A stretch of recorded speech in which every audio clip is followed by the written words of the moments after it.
Hello students, welcome to my channel. இந்த வீடியோவில் நம்ம என்ன டாபிக் பார்க்கலாம் அப்படின்னு பார்த்தீங்கன்னா ஹீட் ரேடியேஷன்.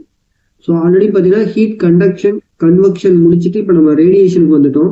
ஸோ இந்த ஹீட் ரேடியேஷன் அப்படிங்கிறது பார்த்தீங்கன்னா one type of heat transfer அப்படின்னு சொல்லலாம். ஸோ இதுக்கு முன்னாடி பார்த்துருந்த கண்டக்ஷன் அண்ட் கன்வெக்ஷன் இந்த ரெண்டு ஹீட் ட்ரான்ஸ்ஃபருக்கும் ஏதாவது ஒரு மீடியம் தேவைப்படும். இது ரெண்டுமே பாத்தீங்கன்னா வேக்யூம்ல என்ன ஆகாது அப்படின்னா டிரான்ஸ்பர் ஆகாது. இந்த ரெண்டு மோடுல ஹீட்டு டிரான்ஸ்பர் ஆகாது. எங்க அப்படின்னு பாத்தீங்கன்னா வேக்யூம்ல ஹீட் வந்து டிரான்ஸ்பர் ஆகாது. ஆனா இந்த ஹீட் ரேடியேஷனை பொறுத்த வரைக்கும் பாத்தீங்கன்னா இந்த இடத்துல பிளே பண்றது யாருன்னு கேட்டீங்கன்னா electro magnetic waves. So electro magnetic waves வந்து இந்த இடத்துல ஒரு இம்பார்ட்டன்டான ரோல் வந்து பிளே பண்ணுது. அதனால எலக்ட்ரோ மேக்னெட்டிக் வேவ்ஸ் அப்படிங்கிறது எலக்ட்ரிக்கல் வேவ்ஸும் மேக்னெட்டிக் வேவ்ஸும் என்ன இருக்கும் அப்படின்னு பார்த்தோன்னா ஸோ அந்த வேவ் ஃபார்மேட்ல நம்ம சுற்றி இருக்குது. அதனால பார்த்தீங்கன்னா இந்த எலக்ட்ரோ மேக்னெட்டிக் வேவ்ஸ் மூலமா இந்த ஹீட் ரேடியேஷன் அப்படிங்கிறது வேக்கம் ஸ்பேஸ்ல என்ன பண்ண முடியும் அப்படின்னா டிரான்ஸ்பர் ஆக முடியும். ஸோ இந்த ஹீட் ரேடியேஷன்னால தான் நமக்கு ஹீட் பார்த்தீங்கன்னா சன்ல இருந்து எர்த்துக்கு கிடைக்குது. ஸோ சூரியன்ல இருந்து வரக்கூடிய அந்த ஹீட் பார்த்தீங்கன்னா வேக்யூம்ல டிராவல் ஆகி தான் நமக்கு எர்த்துக்கு வர முடியும். ஸோ அதனால பார்த்தீங்கன்னா இந்த ஹீட் ரேடியேஷன் மூலமா தான் இந்த சன் என்ன பண்ணும் அப்படின்னா எர்த்துக்கு அதோட ஹீட்டை வந்து கொடுக்குது. புரியுதுங்களா? ஸோ எவ்வளவு டிஸ்டன்ஸ் ஹியூஜ் டிஸ்டன்ஸ் இருந்தாலும் அந்த பாடி என்ன பண்ணும் அப்படின்னு பார்த்தீங்கன்னா ரிசீவ் பண்ணும். புரியுதுங்களா? ஹீட்டை வந்து ரிசீவ் பண்ணும் பை ஹீட் ரேடியேஷன் மூலமா. சரிங்களா? வேக்யூம் ஸ்பேஸ்ல இந்த மாதிரி வந்து டிராவல் ஆகுது, இந்த ஹீட் வந்து டிரான்ஸ்ஃபர் ஆகுது அப்படின்னு சொல்லலாம். ஸோ இந்த ஹீட் ரேடியேஷன் அப்படிங்கிறது third mechanism of heat transfer. So it has no medium. So இந்த இடத்துல மீடியம் தேவையில்லை. அதனால இதை வந்து என்ன சொல்லுவாங்க அப்படின்னு பார்த்தீங்கன்னா ரேடியேஷன் அப்படிங்கிற வார்த்தையை சொல்றாங்க. ஸோ இந்த இடத்துல எனர்ஜி டிரான்ஸ்ஃபர் எப்படி நடக்குது அப்படின்னு சொல்லி இந்த எலக்ட்ரோ மேக்னெட்டிக் வேவ்ஸ் மூலமா ஹீட் டிரான்ஸ்ஃபர் இந்த ரேடியேஷன்ல நடக்குது. சரி, வேக்கம்ல மட்டும்தான் இந்த ஹீட் ரேடியேஷன் நடக்குதா அப்படின்னா எல்லா இடத்துலயும் ஹீட் டிரான்ஸ்ஃபர் நடக்கும். சரிங்களா? நம்ம வந்து பூமியிலேயே ஒரு கேம்ப் ஃபயர் போட்டு நம்ம வந்து ஃபயர் பண்ணிட்டு இருக்கிறோம் அப்படின்னா உண்டெல்லாம் எரிச்சிட்டு இருக்கிறோம் அப்படின்னா அந்த இடத்துலயும் கண்டிப்பா வந்து ரேடியேஷன் இருக்கு. பட் வந்து கம்பேர் பண்ணும்போது பாத்தீங்கன்னா கம்மியான அளவுல இருக்கும். கன்வெக்ஷனோட ரேடியேஷன் கொஞ்சம் கம்மியா இருக்கும். எப்போ அப்படின்னு பாத்தீங்கன்னா இந்த இடத்துல ஸோ பூமியில நம்ம ஒரு இடத்துல தீப்பத்தி வச்சு அதுல நம்ம ரேடியேஷன் நம்மளால கண்டிப்பா பார்க்க முடியும். ஸோ எலக்ட்ரோ மேக்னெட்டிக் வேவ்ஸ் அப்படிங்கிறது என்னன்னு சொல்லியிருந்தேன், எலக்ட்ரிக் அண்ட் மேக்னெட்டிக் ஃபீல்டு வந்து ஆசிலேட் ஆயிட்டு இருக்கு. ஸோ அந்த ஆசிலேஷன் மூலமா ஹீட் வந்து டிரான்ஸ்பர் ஆகுது அப்படின்னு நம்ம தெரிஞ்சுக்கலாம். ஸோ இந்த எலக்ட்ரோ மேக்னெட்டிக் வேவ்ஸ் வந்து வேக்கம் ஸ்பேஸ்ல அது என்ன பண்ண முடியும், டிராவல் ஆக முடியும். அதனாலதான் நமக்கு லைட் எல்லாம் ஒரு இடத்துல இருந்து இன்னொரு இடத்துக்கு டிரான்ஸ்பர் ஆகுது இல்லையா? லைட் ஒரு வகையான எனர்ஜி தான். சரிங்களா? ஸோ அந்த எனர்ஜி எல்லாத்தையும் எப்படி வேக்கம் ஸ்பேஸ்ல நம்ம டிராவல் பண்ண வைக்கிறோம் அப்படின்னு பார்த்தீங்கன்னா இந்த எலக்ட்ரோ மேக்னெட்டிக் வேவ்ஸ்னாலதான். ஸோ ஸ்பீட் ஆஃப் லைட் எவ்வளவு? 3 × 10⁸ மீட்டர்/செகண்ட். இது எல்லாத்துக்குமே தெரியும். ஸோ இந்த மாதிரி தான் நமக்கு வந்து சூரியன்ல இருந்து எர்த்துக்கு என்ன ஆகுது அப்படின்னா ஹீட் வந்து டிரான்ஸ்பர் ஆகுது. ஸோ வேக்கமை தாண்டி வருது, எலக்ட்ரோ மேக்னெட்டிக் வேவ்ஸ் மூலமா வருது. ஸோ எனர்ஜி பார்த்தீங்கன்னா எலக்ட்ரோ மேக்னெட்டிக் வேவ்ஸ் மூலமா டிரான்ஸ்பர் ஆச்சுன்னா அதை என்ன சொல்லலாம் அப்படின்னு பார்த்தீங்கன்னா ரேடியன்ட் எனர்ஜி அப்படின்னு சொல்லலாம். எப்படி சொல்லலாம் அப்படின்னா ரேடியன்ட் எனர்ஜி அப்படின்னு சொல்லலாம். பொதுவாக பார்த்தீங்கன்னா ஒரு ஆப்ஜெக்ட் 0°C விட அதிகமான டெம்பரேச்சர்ல இருக்குது அப்படின்னா அந்த பாடி என்ன பண்ணும் அப்படின்னா கண்டிப்பா இந்த எனர்ஜியை வந்து ரிலீஸ் பண்ணும். புரியுங்களா? அந்த எனர்ஜி வந்து தெர்மல் ரேடியேஷன் சொல்லுவோம். ஸோ தெர்மல் ரேடியேஷன் என்ன அப்படிங்கிறத இப்போ நம்ம பார்த்துடலாம். So electromagnetic radiation emitted by the body by which of its temperature. So ஒரு பொருள டெம்பரேச்சர் இருக்கிறதுனால அந்த இடத்துல ஒரு ரேடியேஷன் எமிட் ஆகுது அப்படின்னா அதை வந்து நம்ம தெர்மல் ரேடியேஷன் அப்படின்னு சொல்லலாம். ஸோ இந்த இடத்துல ரேடியேஷன் அப்படின்னு பேசும்போது எலக்ட்ரோ மேக்னெட்டிக் ரேடியேஷனை தான் நம்ம வந்து பேசிக்கிட்டு இருக்கிறோம். சரிங்களா? ஸோ ஒரு பொருள்ல டெம்பரேச்சர்னால ஒரு குறிப்பிட்ட ரேடியேஷன் எமிட் ஆகுது அப்படின்னா அதை வந்து தெர்மல் ரேடியேஷன் அப்படின்னு சொல்லலாம். ஸோ இந்த தெர்மல் ரேடியேஷன் பார்த்தீங்கன்னா மற்ற பாடியோட மற்ற ஆப்ஜெக்ட்ல விழுகும் போது பார்த்தீங்கன்னா அந்த ஆப்ஜெக்ட் என்ன பண்ணும்னா ஃபுல்லா ரிஃப்ளெக்ட் பண்ணும், இல்லை அப்படின்னா பார்ஷியலா ரிஃப்ளெக்ட் பண்ணும். சம் அமௌண்ட் ஆஃப் எனர்ஜி பார்த்தீங்கன்னா அப்சார்பும் பண்ணும். புரியுதுங்களா? So amount of heat that the body can absorb by the radiation depends on the colour of the body. இப்போ ஒரு ஆப்ஜெக்ட் என்ன பண்ணுது அப்படின்னா தெர்மல் ரேடியேஷனை ரிலீஸ் பண்ணுது. இன்னொரு ஆப்ஜெக்ட் என்ன பண்ணுது அப்படின்னா அந்த தெர்மல் ரேடியேஷனை அட்ராக்ட் பண்ணுது அப்படின்னா டார்க் கலரா இருக்குது இல்லையா? ஸோ அந்த கலரை வச்சு என்ன பண்ணுது அப்படின்னா amount of heat absorbed by the body வந்து நம்ம சொல்ல முடியும். புரியுங்களா? ஸோ இப்போ டார்க் கலரா இருந்துச்சு அப்படின்னா அவங்க என்ன பண்ணுவாங்க அப்படின்னா நல்லா அதிகமான எனர்ஜியை வந்து அப்சர்வ் பண்ணுவாங்க. லைட்டான கலரா இருந்தாங்கன்னா அவங்க அந்த ஆப்ஜெக்ட் என்ன பண்ணும் அப்படின்னா கம்மியான அளவுல தான் அப்சர்வ் பண்ணும். அதாவது ரிஃப்ளெக்ட் பண்ணக்கூடிய அளவு பாத்தீங்கன்னா அதிகமா இருக்கும். யாருக்கு அப்படின்னா லைட் கலர்ல இருக்கக்கூடிய அந்த ஆப்ஜெக்ட்டுக்கு ரிஃப்ளெக்ட் பண்ணக்கூடிய ப்ராப்பர்ட்டி அப்படிங்கிறது ரொம்ப அதிகமா இருக்கும். ஸோ இப்ப டார்க் கலர்ல இருக்காங்க, அதே மாதிரி பிளாக் கலர்ல இருக்காங்க அப்படின்னா அவங்க அப்சர்வ் பண்ணக்கூடிய அந்த எனர்ஜி அப்படிங்கிற தெர்மல் ரேடியேஷன் சொல்றோம் இல்லையா, அந்த எனர்ஜி வந்து ரொம்ப அதிகமா இருக்கும். ஸோ இந்த பிளாக் பாடி ஆப்ஜெக்ட்ஸ் எல்லாம் இருக்காங்க இல்லையா, ஸோ இந்த பிளாக் பாடிஸ் எல்லாம், ஸோ பிளாக் கலர்ல இருக்கக்கூடிய அந்த ஆப்ஜெக்ட்ஸ் எல்லாம் என்ன பண்றாங்க அப்படின்னா அப்சர்வ் பண்றதா இருந்தாலும் சரி, எமிட் பண்றதா இருந்தாலும் சரி, இந்த ரேடியன்ட் எனர்ஜி அப்படிங்கிறத மற்ற லைட் கலர்ஸை விட இவங்க வந்து ரொம்பவே கான்சென்ட்ரேட்டடா இருக்காங்க. ஸோ அதனாலதான் பாத்தீங்கன்னா நம்ம வந்து டார்க் கலர் கிளாத்ஸ் நம்ம வியர் பண்ணியிருக்கும் போது பாத்தீங்கன்னா நம்ம உடம்பு வந்து வெது வெதுப்பா இருக்கிறத நம்ம ஃபீல் பண்ண முடியும். அதே மாதிரி பாத்தீங்கன்னா லைட் கலர்ஸா இருந்தாங்க அப்படின்னா ஈஸியா ரிஃப்ளெக்ட் பண்ணிடும், அப்ப நம்ம வந்து கூலிங்கா இருக்கலாம். ஸோ இப்போ சம்மர் சீசன்ல பாத்தீங்கன்னா எப்பவுமே வந்து லைட்டான கலர்ல தான் நம்ம என்ன பண்ணணும் அப்படின்னா வியர் பண்ணியிருக்கணும் நம்ம ட்ரெஸ்ஸை. ஏன் அப்படின்னு கேட்டீங்கன்னா சம்மர் சீசன்ல வெயிலோட தாக்கம் அதிகமா இருக்கும். அதாவது சூரியன் எமிட் பண்ணக்கூடிய அந்த எனர்ஜி அப்படிங்கிறது அதிகமா இருக்கும். அந்த நேரத்துல பாத்தீங்க அப்படின்னா நம்ம பிளாக் கலர் ட்ரெஸ் போட்டிருந்தோம் அப்படின்னா அது நல்லாவே வந்து அப்சர்வ் பண்ணும். அதனால நம்மளோட உடம்பு வந்து இன்னுமே சூடாகும். ஸோ லைட்டான கலர்ஸை நம்ம வியர் பண்ணியிருந்தோம் அப்படின்னா சம்மர் சீசன்ல எல்லாம் அந்த அந்த ரேடியன்ட் எனர்ஜியை என்ன பண்ணும் அப்படின்னா நம்மளோட கலர், நம்மளோட ட்ரெஸ் கலர் பாத்தீங்க அப்படின்னா பார்சியலா என்ன பண்ணிருந்தா ரிஃப்ளெக்ட் பண்ணிடும். அதே மாதிரி குளிர்காலத்துல வந்து நம்ம கொஞ்சம் டார்க்கான கலர்ஸா நம்ம வியர் பண்றோம் அப்படின்னா நம்மளோட உடம்ப வந்து கொஞ்சம் வாமனமா வச்சிருக்க முடியும். ஸோ இப்போ சில பாத்திரங்கள்லாம் பாத்தீங்கன்னா குக்கிங் பண்றோம் இல்லையா, அந்த குக்கிங் பண்ணும்போது சில பாத்திரங்களோட அடிப்பகுதி பாத்தீங்கன்னா பிளாக் கலரா மேனுஃபேக்சரிங் பண்ணியிருப்பாங்க. அதுக்கான காரணம் என்ன அப்படிங்கிறது இந்த பிளாக் பாடி ரேடியேஷன்ல நம்ம பார்க்கலாம். ஸோ இந்த பிளாக் பாடி ரேடியேஷன் என்ன பண்ணுவாங்க, மற்ற கலர்ஸை விட அதிகமான எனர்ஜியை அப்சர்வ் பண்ணுவாங்க, இல்லை எமிட் பண்ணுவாங்கன்னு சொல்லியிருக்கோம் இல்லையா. அதனால பாத்தீங்கன்னா பிளாக் கலரா இருந்துச்சு அப்படின்னா அவங்க அப்சர்வ் பண்ணக்கூடிய அந்த ஹீட்டோட அளவு பாத்தீங்கன்னா ரொம்ப அதிகமா இருக்கும். அதனால நம்மளோட ஃபுட்டு வந்து சீக்கிரமே வேகிறதுக்கு வாய்ப்பு இருக்கு. அதே மாதிரி டிவார் பிளாஸ்க்னு சொல்லுவாங்க, இல்லை தெர்மோஸ் பிளாஸ்க் அப்படின்னு சொல்றாங்க. அதாவது நார்மலா நம்ம பிளாஸ்க் யூஸ் பண்றோம் இல்லையா, தெர்மல் பிளாஸ்க், அதுதான். ஸோ அதுல பாத்தீங்கன்னா ஹீட் டிரான்ஸ்ஃபர் அப்படிங்கறது நம்ம அவாய்ட் பண்றோம். ஸோ சரௌண்டிங்க்கும் சப்ஸ்டன்ஸுக்கும் இடையில இருக்கக்கூடிய அந்த ஹீட் டிரான்ஸ்ஃபரை நம்ம அவாய்ட் பண்றோம். அதோட சர்ஃபேஸ் பாத்தீங்கன்னா நமக்கு இந்த சில்வர் கலர்ல வச்சிருப்பாங்க. ஸோ அந்த ஒயிட் கலர்ல இருக்கிற மாதிரி நமக்கு தெரியுது இல்லையா, அந்த சில்வர் கலர்ல இருக்கிறதுனால என்ன பண்ணுவோம் அப்படின்னா அது வந்து ரிஃப்ளெக்ட் பண்ணிடும். ஸோ நம்மளோட ரேடியன்ட் எனர்ஜி வெளியில இருந்து சரௌண்டிங்ல இருந்து அந்த பாட்டிலுக்கு கிடைக்கும் போது அது என்ன பண்ணிடும், எமிட் பண்ணிடும். சரி, சில பாட்டில் எல்லாம் பாத்தீங்கன்னா ப்ளூ கலர், ரெட் கலர் இந்த மாதிரி வந்து என்ன பண்ணிருப்பாங்கன்னா கோட்டிங் கொடுத்துருப்பாங்க, அது பெயிண்ட் மாதிரி அடிச்சிருப்பாங்க. ஸோ அதனால ஏதாவது எஃபெக்ட் இருக்கா அப்படின்னு கேட்டீங்கன்னா அந்த கலர் வந்து நம்ம கொடுக்கறதுனால எந்த ஒரு எஃபெக்ட் இருக்காது. ஸோ அந்த கலர் பாத்தீங்கன்னா சில்வருக்கு மேலதான் நம்ம என்ன பண்ணிருப்போம் அப்படின்னா கோட்டிங் பண்ணியிருப்போம். ஸோ அந்த கலர் அப்சர்வ் பண்ணாலும் சில்வர் என்ன பண்ணும் அப்படின்னா எமிட் பண்ணிடும். ஸோ அப்ப அந்த கோட்டிங் மேலதான் நமக்கு வந்து ஹீட் தெரியுமா ஒழிஞ்சு அந்த தெர்மல் பிளாஸ்க்குள்ள ஹீட் வந்து ரேடியேஷன் மூலமா உள்ள போகாது. சரிங்களா. ஆக்சுவலா தெர்மல் பிளாஸ்க் பாத்தீங்கன்னா 3 விதமான ஹீட் டிரான்ஸ்ஃபரையும் அவாய்ட் பண்ணுது. ஒண்ணு கண்டக்ஷன். ஸோ கண்டக்ஷனையும் உள்ள வந்து அவாய்ட் பண்ணிடும். ஸோ கன்வெக்ஷனையும் நம்ம அவாய்ட் பண்றதுக்கு உள்ள பாத்தீங்கன்னா வேக்யூம் ஸ்பேஸா வச்சிருப்பாங்க. அதே மாதிரி ரேடியேஷன் மூலமாகவும் ஹீட் வந்து அந்த தெர்மல் பிளாஸ்க்கு அஃபெக்ட் பண்ணக்கூடாது அப்படிங்கிறதுனால ஸோ வெளியில பாத்தீங்கன்னா சில்வர்ல நம்ம கோட்டிங் கொடுத்துருப்பாங்க. ஸோ பிளாக் பாடி ரேடியேஷன் அப்படிங்கிறது என்ன அப்படிங்கறத இப்ப நம்ம பார்த்தலாம். ஸோ இப்போ பிளாக் பாடி ரேடியேஷன் அப்படிங்கிறது பிளாக் கலர்ல இருக்கக்கூடிய அந்த ஆப்ஜெக்ட் வந்து எமிட் பண்ணக்கூடிய அந்த ரேடியேஷன் தான் பிளாக் பாடி ரேடியேஷன் அப்படின்னு சொல்றோம். இந்த ரேடியேஷனை பத்தி பேசும்போது பாத்தீங்கன்னா வேவ் லென்த் அப்படிங்கிற ஒரு முக்கியமான வார்த்தை இருக்கு. ஸோ வேவ் லென்த் அப்படிங்கிறது என்னன்னா ஒரு எலக்ட்ரோ மேக்னெட்டிக் வேவ் அப்படிங்கிறது சைன் வேவ் மாதிரி தான் ப்ராபகேட் ஆகும். ஸோ அப்படி அந்த வேவ் ஃபார்மேட்ல பாத்தீங்கன்னா இந்த மாதிரி வந்து ஃபார்மேட்ல இந்த மாதிரி தான் வேவ் வந்து ஃபார்மேட் ஆகும். ஸோ இந்த வேவ் லென்த்ல பாத்தீங்கன்னா கம்மியாகவும் இருக்கும், அதிகமாகவும் இருக்கும். ஸோ எப்படி இப்படின்னு பாத்தீங்கன்னா டெம்பரேச்சர் இன்க்ரீஸ் ஆச்சுன்னா இந்த வேவ் லென்த்தோட வேல்யூ பாத்தீங்கன்னா கம்மியாயிடும். டெம்பரேச்சர் இன்க்ரீஸ் ஆகுது அப்படின்னா வேவ் லென்த்தோட வேல்யூ பாத்தீங்கன்னா கம்மியாயிடும். ஸோ ரேடியேஷன் வருது இல்லையா, அந்த ரேடியேஷன்ல இருக்கக்கூடிய அந்த எனர்ஜி அப்படிங்கிறது டெம்பரேச்சரை டிபெண்ட் பண்ணி இருக்கு. டெம்பரேச்சரோட வேல்யூ இன்க்ரீஸ் ஆகுது அப்படின்னா வேவ் லென்த் அப்படிங்கிறது அந்த இடத்துல கம்மியாயிருதுன்னு சொல்லலாம். ஸோ இந்த லாவை என்ன சொல்லுவாங்க அப்படின்னா வீன்ஸ் டிஸ்பிளேஸ்மெண்ட் லா அப்படின்னு சொல்லுவாங்க. Lambda M proportional to 1/t.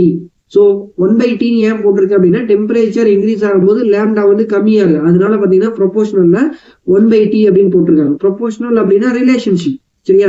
So இப்போ இந்த வீன்ஸ் டிஸ்பிளேஸ்மெண்ட் லாவை நம்ம இந்த டெம்பரேச்சரை லெஃப்ட் சைடு கொண்டு போனோம் அப்படின்னா லேம்டா எம்மையும் டியும் நம்ம ப்ராடக்ட் பண்ண முடியும். ஸோ அதுக்கு ப்ரொபோஷனலா இருக்கிறதுனால நம்ம ரைட் சைடு பாத்தீங்கன்னா ஒரு கான்ஸ்டன்ட் ஆட் பண்ண வேண்டியது இருக்கும். ஸோ அந்த கான்ஸ்டன்ட் அப்படிங்கிறோட வேல்யூ பாத்தீங்கன்னா 2.9 × 10⁻³ மீட்டர் கெல்வின். அதாவது எப்படி வருது அப்படின்னா lambda m T proportional to 1 அப்படிங்கிறது. அதே மாதிரி இதை வந்து நம்ம என்ன பண்ணணும் அப்படின்னா ஈக்குவல் பண்ணணும் அப்படின்னா சம் கான்ஸ்டன்ட் இந்த இடத்துல ஆட் பண்ணணும். ஸோ அந்த கான்ஸ்டன்ட் தான் வீன்ஸ் கான்ஸ்டன்ட் அப்படிங்கிறது. ஸோ 2.9 × 10⁻³ மீட்டர் கெல்வின் அப்படிங்கிற அந்த வேல்யூ. ஸோ இப்போ நம்மளோட சோலார் சிஸ்டத்துல இருந்து சன் என்ன பண்ணுது அப்படின்னா அந்த தெர்மல் ரேடியேஷனை எமிட் பண்ணுது இல்லையா? ஸோ அப்படி எமிட் பண்ணும்போது அந்த லேம்டாவோட வேல்யூ பார்த்தீங்கன்னா 14 மைக்ரோமீட்டர் அப்படிங்கிற அளவுல இருக்கு. ஸோ மைக்ரோ அப்படின்னா 10⁻⁻⁶. ஸோ இப்போ சோலார் ரேடியேஷனோட லேம்டா வேல்யூ தட் மீன்ஸ் வேவ் லென்த்தோட வேல்யூ பார்த்தீங்கன்னா 4753 ஆங்ஸ்ட்ராங் அப்படிங்கிற வேல்யூவை கண்டுபிடிச்சிருக்காங்க. ஸோ இந்த வேல்யூ வச்சுக்கிட்டு சன்னோட டெம்பரேச்சரை நம்மளால மெஷர் பண்ண முடியுமா அப்படின்னா கண்டிப்பா முடியும். எப்படி அப்படிங்கிறத இப்போ நம்ம பார்த்துடலாம்.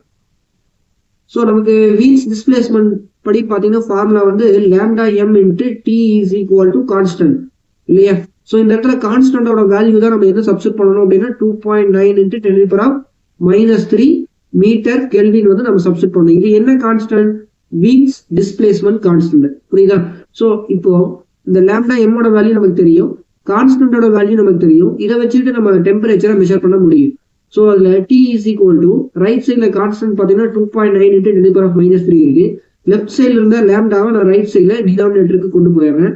ஸோ லேம்டா எம்மோட வேல்யூ 4753 ஆங்ஸ்ட்ராங். ஒரு ஆங்ஸ்ட்ராங் அப்படிங்கிறது எவ்வளவுனா 10⁻⁻10 மீட்டர் அளவுல இருக்கு. புரியுங்களா? ஸோ அப்போ அதை வந்து மீட்டர் கன்வெர்ட் பண்ணிக்கணும்.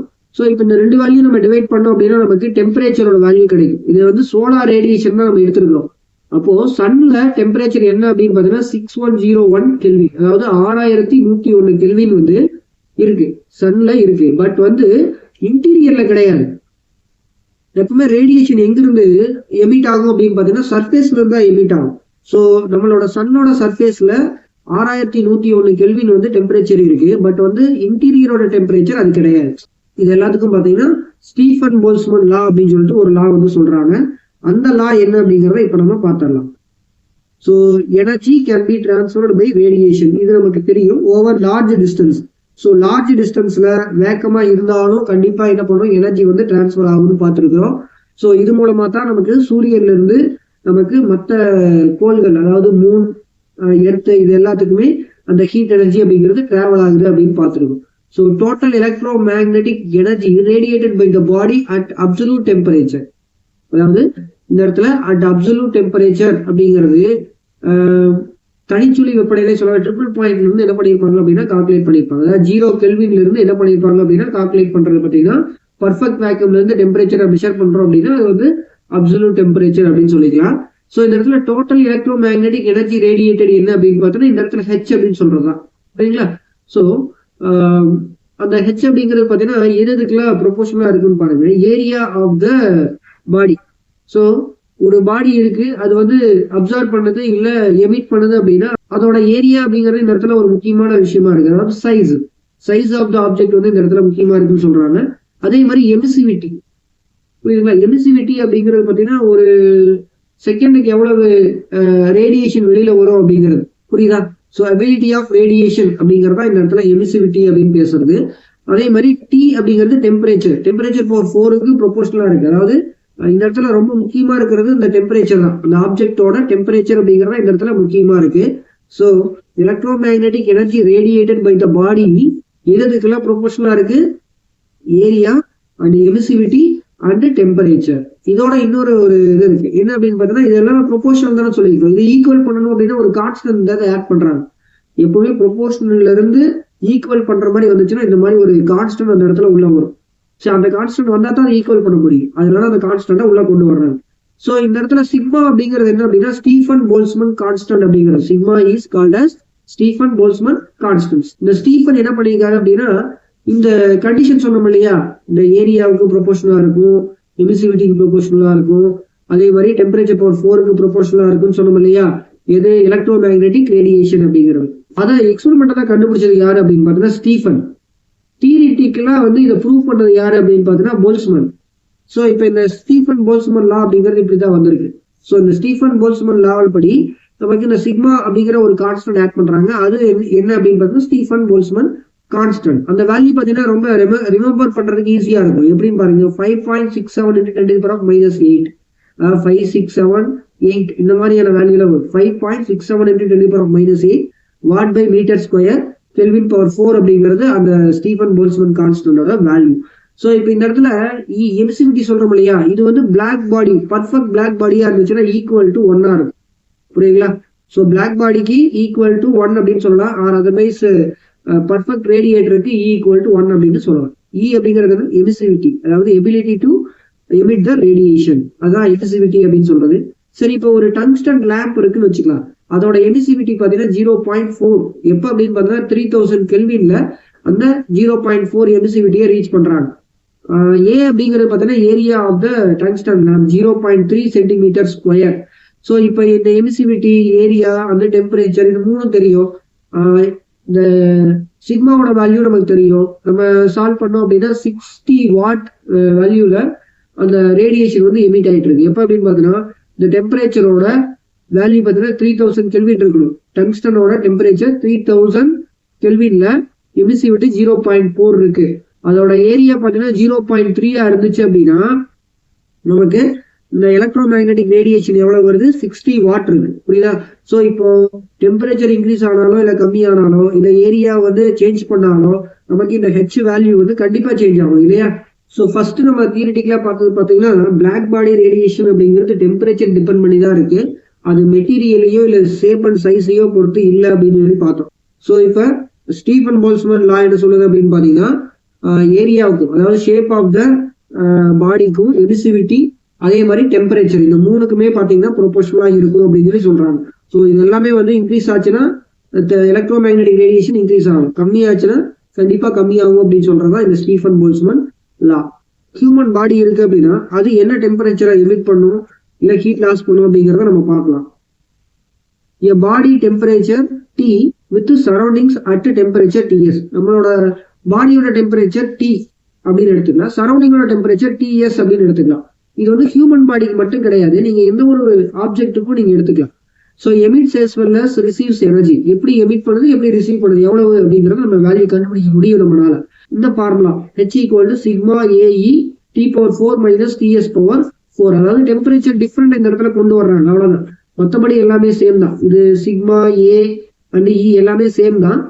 ஸோ இந்த மாதிரி டெம்பரேச்சர் டிஃப்ரெண்ட் இருந்துச்சு அப்படின்னா நம்ம இந்த மாதிரி T⁴ - Ts⁴ அப்படின்னு எடுத்துக்கலாம். இந்த இடத்துல டிஎஸ் அப்படிங்கிறது என்ன அப்படின்னா சரௌண்டிங்கோட டெம்பரேச்சர், டி அப்படிங்கிறது பார்த்தீங்கன்னா இந்த ஆப்ஜெக்டோட டெம்பரேச்சர். புரியுங்களா? இந்த எமிசிவிட்டி பார்த்தீங்கன்னா ஒவ்வொரு டெம்பரேச்சர்ல ஒவ்வொரு விதமா இருக்கும். அது என்ன அப்படிங்கிறத நம்ம ஒரு கிராஃப் இருக்கு, அதை பார்த்துடலாம். ஸோ உங்க புக்ல பார்த்தீங்கன்னா வேவ் லென்த்துக்கும் இன்டென்சிட்டிக்கும் ஒரு கிராஃப் கொடுத்துருப்பாங்க. அந்த கிராஃப் என்ன அப்படிங்கறத இப்ப நம்ம பார்த்துடலாம். இந்த மாதிரி ஒரு பல்க் கர்வ் மாதிரி கிடைச்சிருக்கும். இது என்ன அப்படின்னு பார்த்தோம்னா சன்லைட். ஸோ சன்லைட்டோட டெம்பரேச்சர் பார்த்தீங்கன்னா 6000 கெல்வின்ல பார்த்தீங்கன்னா, அதாவது சர்ஃபேஸ் டெம்பரேச்சர் தான் சொல்லியிருக்காங்க இல்லையா. நம்ம சர்ஃபேஸ் டெம்பரேச்சர்னா 6100 கெல்வின் அப்படின்னு சொல்லிட்டு நம்ம முன்னாடி பார்த்துருந்தோம். ஸோ சன்லைட்டோட டெம்பரேச்சர் 6000 கெல்வினா இருக்கும்போது அதோட இன்டென்சிட்டி மேக்சிமமா இருக்கு இல்லையா. மேக்சிமம் இன்டென்சிட்டி இருக்கக்கூடிய ஒரு ரேடியேஷன் அப்படின்னா சன்லைட்டோட ரேடியேஷன் தான். அடுத்து பாத்தீங்கன்னா ஆர்க்கோட ரேடியேஷன் பாருங்க இந்த மாதிரி இருக்கு. டங்ஸ்டன் பாத்தீங்கன்னா இந்த மாதிரி இருக்கு. டங்ஸ்டனோட டெம்பரேச்சர் பார்த்தீங்கன்னா 2000 கெல்வின்ல பாத்தீங்க அப்படின்னா இந்த மாதிரி வேல்யூஸா இருக்கு. இன்னும் பாத்தீங்க அப்படின்னா விசிபிள் லைட்டோட அளவு பாருங்க இந்த அளவுக்கு கொடுத்துருப்பாங்க. இதுதான் வந்து அளவு. ஸோ விசிபிள் லைட்டோட இது பாத்தீங்கன்னா 10,000 ஆங்ஸ்ட்ராமுக்கும் கம்மியா இருக்கு. இன்டென்சிட்டி பாத்தீங்கன்னா இந்த அளவுக்கு இருக்கு. புரியுங்களா? அலைநீளம் வேவ் லென்த் அதையும் பாத்தீங்கன்னா இன்டென்சிட்டியும் என்ன பண்ணிருக்காங்க அப்படின்னா பிளாட் பண்ணிருக்காங்க. ஸோ இதுல மேக்சிமமா இருக்குது யாரு அப்படின்னு பாத்தீங்கன்னா சன்லைட் தான். 6000 கெல்வின்ல பாத்தீங்கன்னா இன்டென்சிட்டி அதிகமா இருக்கு. பட் டெம்பரேச்சர் அதிகமாக இன்டென்சிட்டி கம்மியாகுது பாருங்க. உங்க புக்ல பாத்தீங்கன்னா ஹியூமன் பாடி எவ்வளவு ஹீட்டை லாஸ் பண்ணுது அப்படிங்கிற ஒரு கால்குலேஷன் கொடுத்துருக்காங்க. அது இப்ப நம்ம பார்த்தலாம். ஹியூமன் பாடியோட சர்ஃபேஸ் ஏரியா பாத்தீங்கன்னா 1.9 மீட்டர் ஸ்கொயர் அப்படின்னு சொல்லிட்டு கன்சிடர் பண்ணிக்க. எல்லாமே கன்சிடரேஷன் தான். ஸோ ஒவ்வொருத்தரோட உடம்புக்கும் பார்த்தீங்க அப்படின்னா இந்த வேல்யூஸ் எல்லாமே சேஞ்ச் ஆகும் இல்லையா? ஸோ அதனால இது எல்லாத்தையும் வந்து அசியூம் அப்படிங்கிறத நீங்க எடுத்துக்கணும். சில பேருக்கு பார்த்தீங்கன்னா 1.9 இல்லாமல் 1.6 கூட இருக்கலாம், சில பேருக்கு 2 இருக்கலாம். ஸோ இந்த மாதிரி சேஞ்ச் ஆக வாய்ப்பு இருக்கு. ரூம் டெம்பரேச்சர் பார்த்தீங்கன்னா 22 டிகிரி செல்சியஸ், இதுவும் சேஞ்ச் ஆக வாய்ப்பு இருக்கு. ஸோ நம்ம சம்மர் சீசன்ல பார்க்குறோம் அப்படின்னா வேற மாதிரி இருக்கும். அதே மாதிரி காலையில, மதியம், இந்த மாதிரி வந்து நைட்டு, இந்த மாதிரி வந்து நீங்க டெம்பரேச்சர் டிஃப்ரெண்டா ஃபீல் பண்ண முடியும். அதே மாதிரி இன்டர்னல் பாடியோட டெம்பரேச்சரும் மாறும் கண்டிப்பா. 28 டிகிரி செல்சியஸ் அப்படின்னு சொல்லிட்டு ஒரு அப்ராக்சிமேட் வேல்யூவா நம்ம வச்சுக்கலாம். So emissivity of the skin, so நம்மளோட ஸ்கின்னோட எமிசிவிட்டி பார்த்தீங்கன்னா 0.97 அப்படின்னு சொல்லிட்டு சொல்லியிருக்காங்க. ஸோ இப்போ electromagnetic radiation formula Stefan Boltzmann லால இருந்து எலக்ட்ரோ மேக்னெட்டிக் ரேடியேஷனுக்கான ஃபார்முலா என்ன அப்படின்னா H is equal to A into sigma into E into T⁴ minus Ts⁴. இந்த இடத்துல T அப்படிங்கிறது என்னன்னா பாடியோட temperature, internal body temperature. TS அப்படிங்கிறது என்ன அப்படின்னு பார்த்தீங்கன்னா ரூம் டெம்பரேச்சர். இந்த வேல்யூஸ் எல்லாத்தையும் நீங்க என்ன பண்ணிக்கணும் அப்படின்னா அதாவது கெல்வின் வேல்யூக்கு மாற்றி வச்சுக்கணும். ஸோ 273 + 22 எவ்வளோ வருது? 295 வருதா? அதே மாதிரி இந்த இடத்துல இன்டர்னல் பாடி டெம்பரேச்சர் பார்த்தீங்கன்னா 273 + 28 பார்த்தீங்கன்னா 301 கெல்வின் கிடைக்குது. ஸோ இந்த மாதிரி வந்து டெம்பரேச்சர் கிடைக்கும். இந்த கெல்வின் டெம்பரேச்சர் தான் இந்த இடத்துல நீங்க சப்ஸ்டிட் பண்ணிக்கணும். ஸோ இப்போ இது எல்லாத்தையும் சப்ஸ்டிட் பண்ணலாம். ஏவோட வேல்யூ பார்த்தீங்கன்னா 1.9, சிக்மாவோட வேல்யூ 5.67 × 10⁻⁻⁸ அண்ட் ஈயோட வேல்யூ பார்த்தீங்கன்னா ஸ்கின்னுக்கு 0.97 அண்ட் T⁴ பார்த்தீங்கன்னா 301 - 295/4. இது எல்லாத்தையும் வந்து நீங்க சால்வ் பண்ணீங்க அப்படின்னா 66.4 வாட்ல நமக்கு வந்து பாடி டெம்பரேச்சரை லாஸ் பண்ணிட்டு இருக்கு. ஸோ நம்மளோட உடம்பு பார்த்தீங்க அப்படின்னா இந்த அளவுக்கான ஹீட்டை லாஸ் பண்ணிட்டு இருக்குது அப்படின்னு சொல்லிட்டு அப்ராக்சிமேட்டா நம்ம எடுத்துக்கலாம்.